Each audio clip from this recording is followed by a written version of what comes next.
जब हम टेंसेस की बात करते हैं तो टेंसेस क्या दिखाता है एक्चुअली? जब टेंस की बात करेंगे, it shows actually the aspect of the work done, aspect of an action. तो ये किसी काम का एक एस्पेक्ट दिखाता है। आप मान लीजिए कि वो काम क्या शुरू हो गया है, क्या इस वक्त वो काम चल रहा है, या ऑलरेडी जब हम बात करें तो वो काम कंप्लीट हो चुका है, या अभी उस काम को करना बाकी है, वो वक्त अभी आने वाला है कि जब उसको हम स्टार्ट करेंगे, उस काम को हाथ में लेंगे। तो इस चीज़ को हम कहते हैं ग्रामर में कि एस्पेक्ट। तो एक्चुअली टेंस क्या दिखाता है? टेंस दिखाता है कि ये जो काम है, इसमें जो एक्शन दिखाई गई है किसी भी सेंटेंस में, जिसको हम कहेंगे फिर पर्टिकुलर एक टेंस है, तो वो एक एस्पेक्ट दिखाता है काम के लिहाज से कि ये काम हुआ है, इसके साथ अभी कर रहा है बंदा, सब्जेक्ट इसको कहेंगे, या अभी करना बाकी है, आने वाले वक्त में होगा। तो इसी नव्यत के जब हम देखते हैं तो टेंस की बड़ी जो 3 किस्में हैं, तो यहाँ पे बात कर लेते हैं। अगर हम देखेंगे जो टेंस है तो इसका एस्पेक्ट देखते हुए, तो नंबर 1 जिसको आप कहते हैं तो प्रेजेंट, या तो प्रेजेंट हो सकता है, तो यहाँ पे नंबर 1, या तो नंबर 2 पास्ट हो सकता है, या नंबर 3 फ्यूचर हो सकता है। तो फिर आप साथ में हम इसको लिख भी सकते हैं कि ये प्रेजेंट टेंस हो सकता है, क्योंकि ऑलरेडी मैंने टेंस लिखा हुआ है इसलिए ज़रूरत लिखने की नहीं है यहाँ पे, या ये पास्ट टेंस हो सकता है, या ये फ्यूचर टेंस हो सकता है। ठीक, तो आगे चलते हैं। जब हम किसी भी एक्शन का, यहाँ पे एक बात आप याद रखें, एक्शन, जो भी एक्शन होती है उसका जब हम एस्पेक्ट देते हैं, तो यहाँ पे कलर चेंज कर लेता हूँ मैं आपके लिए। तो इस एक्शन का क्या हमें देखना है? एस्पेक्ट। एस्पेक्ट कि ये काम शुरू हुआ है, कि अभी शुरू होने वाला है, कि बिल्कुल शुरू हो गया है। तो फिर आगे भी हम देखेंगे इसका कंटिन्यूस एस्पेक्ट, जिसको फिर हम कंटिन्यूस टेंस भी कह सकते हैं। तो ज़्यादा फोकस आपको एक्शन पे रखना है। तो एक्चुअली टेंस क्या दिखाता है कि ये जो काम है जिसके बारे में बात होगी, जो कि सेंटेंस में हमने क्लियर कर दिया कि हमें वहाँ पे सब्जेक्ट और प्रेडिकेट जब देखते हैं हम, तो सब्जेक्ट के बारे में बात होती है एक सेंटेंस में, चाहे उसने काम किया हो या उसके बारे में, उसकी स्टेट के बारे में पता चलता है। जैसे मैं पहले ही कह चुका हूँ, अगर आपने सेंटेंस पार्ट 1 और पार्ट 2 देखा होगा तो आपको क्लियर यहाँ पे हुआ होगा कि जो प्रेडिकेट होता है वो सब्जेक्ट के बारे में ही बात करता है, सब्जेक्ट के मुतलिक होता है। तो वहाँ पे ज़रूर एक वर्ब होगा, एक एक्शन वर्ड होगा, चाहे आप उसको ऑक्सिलरी वर्ब कहें या मेन वर्ब कहें, तो वो वहाँ पे होगा जो वहाँ पे सेंटेंस बनाने में मदद करता है। तो यहाँ पे उसी पे फोकस होता है, टेंसेस में उसी पे फोकस होता है कि ये काम हुआ है ऑलरेडी जब हम बात कर रहे हैं, या अभी होना बाकी है, वो वक्त अभी आएगा। तो उसी के हिसाब से अगर हम बात करेंगे प्रेजेंट टेंस की, यहाँ पे इस टेंस की, तो अगर ये काम चल रहा है जिसकी आप बात करें तो उसको हम प्रेजेंट टेंस कहते हैं।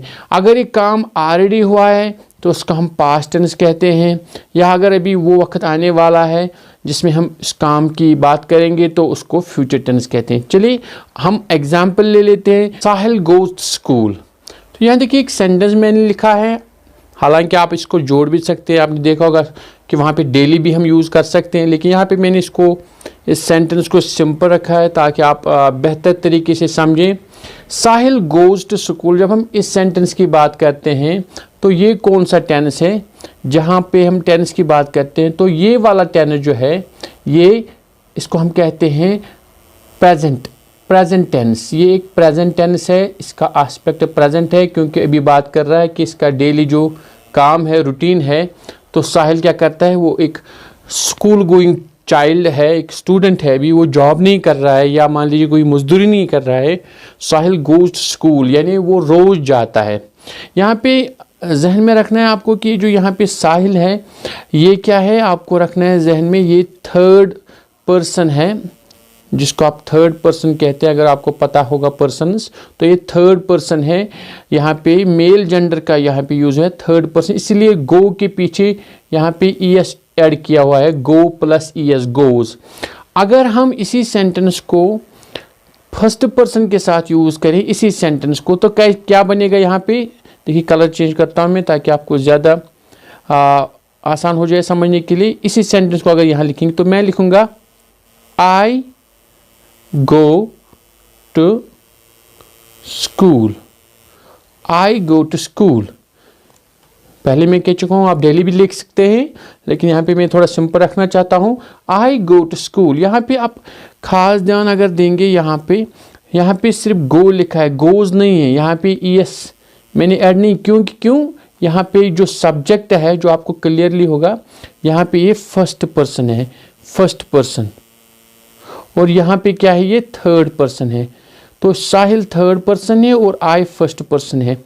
तो यहाँ पे एक और बात निकल के आई वर्ब के हवाले से, क्योंकि गो यहाँ पे भी है, अगर आप यहाँ देखेंगे ये भी वर्ब है, और यहाँ पे जो ये भी वर्ब है। लेकिन जब आप थर्ड पर्सन के साथ यूज़ करते हो, जैसे कि ही, शी, इट, या अगर आप मेल जेंडर का नाम ले साहिल, कबीर, सलीम, या फीमेल जेंडर का नाम ले शबनम, शीमू, तो वहाँ पे आप गो के साथ या कोई भी वर्ब हो तो उसको या तो एस लगाना पड़ेगा या ईएस। अब कहाँ पे एस और कहाँ पे ईएस लगाना पड़ेगा उसके कुछ अलग रूल हैं, उस पर अलग एक क्लास लेंगे, तो वहाँ पे हम इस सारी बातों को क्लियर करेंगे। तो यहाँ पे लेकिन देखिए ये जो टेंस है, यहाँ पे भी मैंने जो लिखा यहाँ पे नंबर 2, यहाँ पे सेंटेंस, ये भी अगर आप देखेंगे ये भी कौन सा टेंस है, ये भी ये प्रेजेंट टेंस है, ये present tense, I go to school. तो जैसे कि सेंटेंस में हमने बात की, इन दोनों सेंटेंस में अगर आप देखेंगे यहाँ पे साइल है, सब्जेक्ट है, तो यहाँ पे क्या है, वर्ब है, लेकिन वर्ब की कौन सी फॉर्म है, अगर गोज देखेंगे ये भी है, कौन सी फॉर्म, यहाँ पे थोड़ा कलर चेंज करेंगे, यहाँ पे दिखेंगे फर्स्ट फॉर्म ऑफ वर्ब, ये फर्स्ट फॉर्म ऑफ वर्ब है यहाँ पे, और यहाँ पे गो भी है, ये क्या है, फर्स्ट फॉर्म ऑफ वर्ब। तो यहाँ पे भी फर्स्ट फॉर्म ऑफ वर्ब, यहाँ पे भी फर्स्ट फॉर्म ऑफ वर्ब है, और यहाँ पे सब्जेक्ट है, यहाँ पे भी सब्जेक्ट है।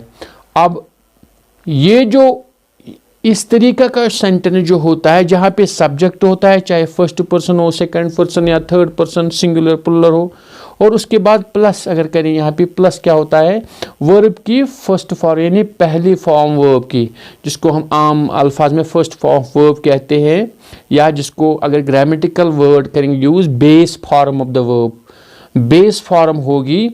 चाहे यहाँ पे गोज है, मैंने कहा पहले ईएस क्यों लगाना पड़ता है, क्योंकि यहाँ पे थर्ड पर्सन सिंगुलर है, तो इसलिए ईएस लगाया गया, बेसिकली वर्ब गो है यहाँ पे। अब ईएस क्यों है, ये क्योंकि ज़रूरी है ग्रामर के हिसाब से, उस पर अलग बात करेंगे। यहाँ पे गो, यहाँ पे भी गो है, तो यहाँ पे ईएस थर्ड पर्सन के हिसाब से तो गोज पढ़ सकते हैं, लेकिन दोनों सूरत में चाहे आप इसकी बात करेंगे, आप गोज की बात करेंगे या आप गो की बात करेंगे, ये फर्स्ट फॉर्म ऑफ वर्ब है, it is first form of verb, या जिसको आप बेस फॉर्म ऑफ वर्ब भी कह सकते हैं, बेस फॉर्म। तो यहाँ पे भी बिल्कुल ऐसी बात है, यहाँ पे भी बेस फॉर्म ऑफ वर्ब है, बेस फॉर्म ऑफ वर्ब है, तो जिसको आम लैंग्वेज में हम फर्स्ट फॉर्म ऑफ वर्ब भी कह सकते हैं। तो इस वाले सेंटेंस को हम क्या कहते हैं, इट इज़ प्रेजेंट टेंस। तो क्लियर हो गया, सिंपल सा, यहाँ पे बिल्कुल इसको आसान समझना है कि सब्जेक्ट, यहाँ पे सब्जेक्ट जैसे साहिल है, यहाँ पे आई है, plus first form of verb, जो भी सेंटेंस ऐसा होगा subject plus first form of verb, और बाकी जो वर्ड्स ऐड होते हैं, जो एडिशनल वर्ड्स होते हैं, उनमें सब ऑब्जेक्ट आता है, उनमें बाकी भी वर्ड्स आते हैं, जिसको सारा हम कहते हैं, क्योंकि ये सब्जेक्ट है, ये सारा हिस्सा जो है प्रेडिकेट है, हम पढ़ चुके हैं ये पहले ही सेंटेंस में। लेकिन subject plus first form verb, वो खास कर आपको ध्यान में, फर्स्ट फॉर्म वर्ब जो भी सेंटेंस इस टाइप का होगा उसको कहते हैं प्रेजेंट टेंस या सिंपल प्रेजेंट टेंस, या इसका अगर दूसरा नाम आप यहाँ पे जाने तो वो क्या है, इसको कहते हैं present indefinite tense, present indefinite tense. तो इसको प्रेजेंट इंडेफिनिट टेंस भी कहते हैं, present indefinite tense, indefinite tense. I hope आपको क्लियर हुआ होगा कि आज क्या होता है एक सिंपल प्रेजेंट टेंस या प्रेजेंट इंडेफिनिट टेंस। तो अगले वीडियो हम बात करेंगे और एक टेंस के बारे में। Till then take care, have a nice time, good bye.